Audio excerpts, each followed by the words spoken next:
নমস্কার বন্ধুরা, পেরু ঠাকুর চ্যানেলে আপনাদের প্রত্যেককে স্বাগত। প্রচন্ড গরম পড়ে গেছে এবং তার সাথে গরম মানে হচ্ছে আমের মরশুম। এই আমের মরশুমে আমরা আমের টক ঝাল খেতে তো খুবই ভালোবাসি, আর আমরা তো মাছে ভাতে বাঙালি। তো মাছ আর আম একসঙ্গে কম্বিনেশন হলে যেটা মনে পড়ে সেটা হচ্ছে আমশোল। তো আজকে আমাদের রেসিপি হচ্ছে আমশোল। তো আজ আমরা দুজন মিলে বানাবো আমশোল। আপনারা আমাদের সাথে থাকুন এবং স্কিপ না করে দেখতে থাকুন পুরো ভিডিওটি। দারুণ রে, একদম টাটকা মনে হচ্ছে। হ্যাঁ দেখলি না, ভোরবেলায় উঠতে সাত সকালে তো দাদা ভাই গেল মাছ আনতে। দারুণ মাছটা বল। দারুণ সুন্দর, দেখ একদম টাটকা মাছ। শোল মাছের অনেক রেসিপি হয়, কিন্তু আমশোলটা একদম বেস্ট লাগে। দেখ কানকোগুলো দেখ একদম লাল, দারুণ সুন্দর। এই কানকো যদি লাল থাকে তাহলে বুঝবি যে মাছ টাটকা মাছ। তাহলে কেটে ফেল মাছটা। আঁশগুলো ছাড়িয়ে নি আগে। হ্যাঁ, খুব চিটিয়ে থাকে আঁশগুলো। চিটি আছে।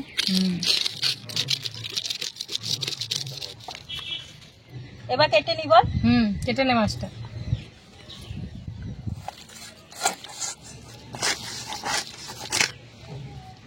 তেলটা দারুণ আছে তো। একটা জায়গা দে রে। হ্যাঁ, তেলটা বার করি। কি সুন্দর তেলটা দেখ। ডিমও আছে মনে হচ্ছে এর মধ্যে। ডিম আছে? হ্যাঁ দেখ। হ্যাঁ ডিমও আছে রে। হ্যাঁ, বাহ দারুণ সুন্দর। দেখ কি সুন্দর ডিমটা। বারে দারুণ আছে।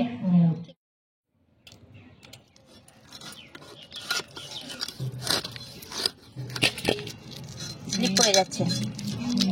টাটকা মাছ না। শোল মাছ এমনি একটু স্লিপ খায়। শোল, মাগুর, লাটা এই মাছগুলো কাটতে অসুবিধা হয়, এমনি প্রচন্ড লাল থাকে না। পিসগুলো কেমন করবো রে? একটু বড় বড়ই কর, আমশোল হবে তো, সবাই তো খেতে ভালোবাসে। দেখ দেখ এরকম করি। ঠিক আছে, হ্যাঁ ঠিক আছে।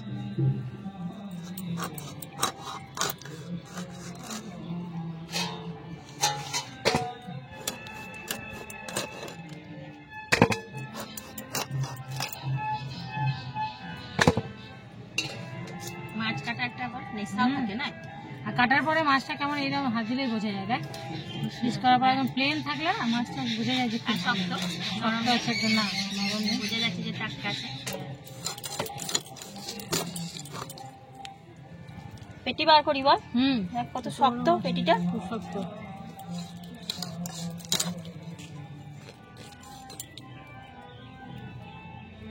পুরো কাটা কিন্তু খুব ঝামেলা আছে বুঝলি। এগুলো খুব ধার হয়, আর এগুলো খুব ধার হয়, হাত কেটে যায়। খুব সাবধানে কাটতে হয়। আমি দেখিস এই জন্য কাটি না, তোকে কাটতে দিই। আমার খুব ভয় লাগে শোল মাছের মাথাটা কাটতে।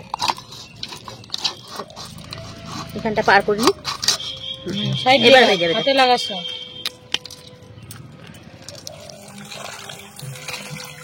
ব্যাস আর দিতে হবে না।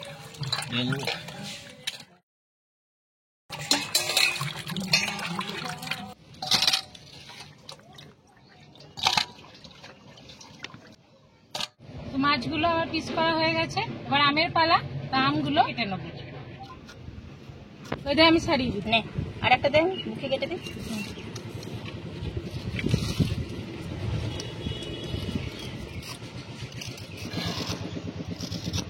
দুটো আমই হবে নাকি রে? আমগুলো জন্য দুটোই আম দেবো, কারণ আমগুলো বড় বড় আছে। বেশি আম দিলে টক হয়ে যাবে, খুব বেশি টকটাও ভালো লাগবে না। ক ফাঁক করবো বলতো? 3 ফাঁক করে তো মাঝেও কেটে দিতে পারিস। তিন মাঝে কাটে।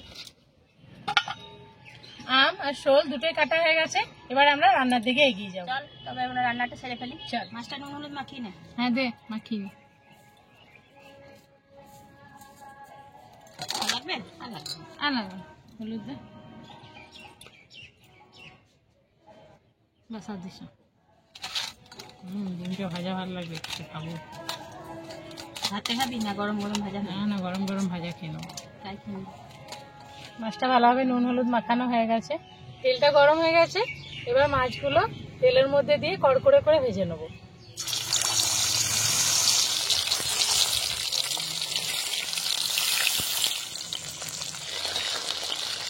হয়ে গেছে বল, বুঝবে? হয়ে গেছে, নামিয়ে দেবো। তাই জন্য তুলে দেবো।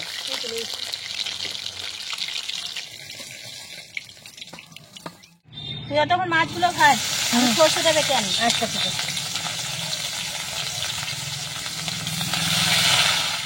আমি সরষের সঙ্গে একটু জিরে নিয়েছি, জিরেটা দিলে আমঝোলের টেস্টটা খুব ভালো হয়, আর কাঁচা লঙ্কা তো দেবই।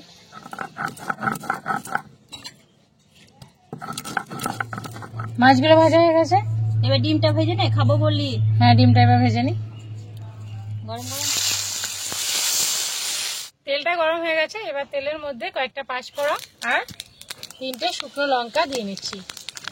এবার আমগুলো দিয়ে নিচ্ছি। 1/2 চামচ হলুদ, 1/2 চামচ নুন দিয়ে আমটা ভালোভাবে কষিয়ে নেব। আমগুলো অল্প কষানো হয়ে গেলে এর মধ্যে চিনি দিয়ে নিচ্ছি। কালারটা যাতে ভালো হয় তার জন্য এর মধ্যে একটু কাশ্মীরি লঙ্কা গুঁড়ো দিয়ে নিচ্ছি। আমটা ভালোভাবে কষানো হয়ে গেছে, এবার বেটে রাখা সরষে, জিরে, লঙ্কার পেস্টটা দিয়ে নিচ্ছি।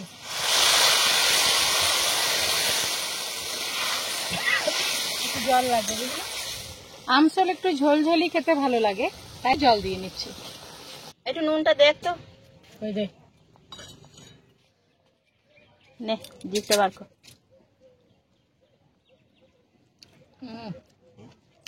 একটু নুন লাগবে। লাগবে? দে একটু দিয়ে দে। এটা দিলে হয়ে যাবে, বুঝলি? দে।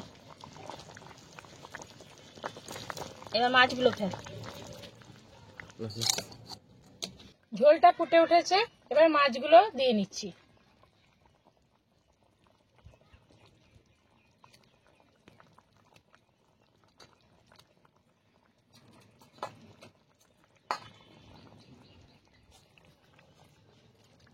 রেডি হয়ে গেছে আমাদের আমসল। নে একটু দিয়ে একটু টেস্ট করে দেখ কেমন হয়েছে। আম দিয়ে একটা, আম না দিলে তো।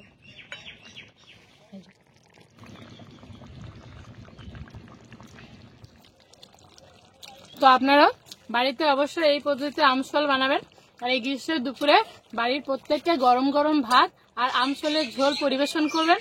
বাড়ির প্রত্যেকে আপনার প্রশংসায় পঞ্চমুখ হয়ে যাবে। তো আজ এ পর্যন্তই, আবার আসবো পরে নতুন ভিডিও নিয়ে। Bye bye.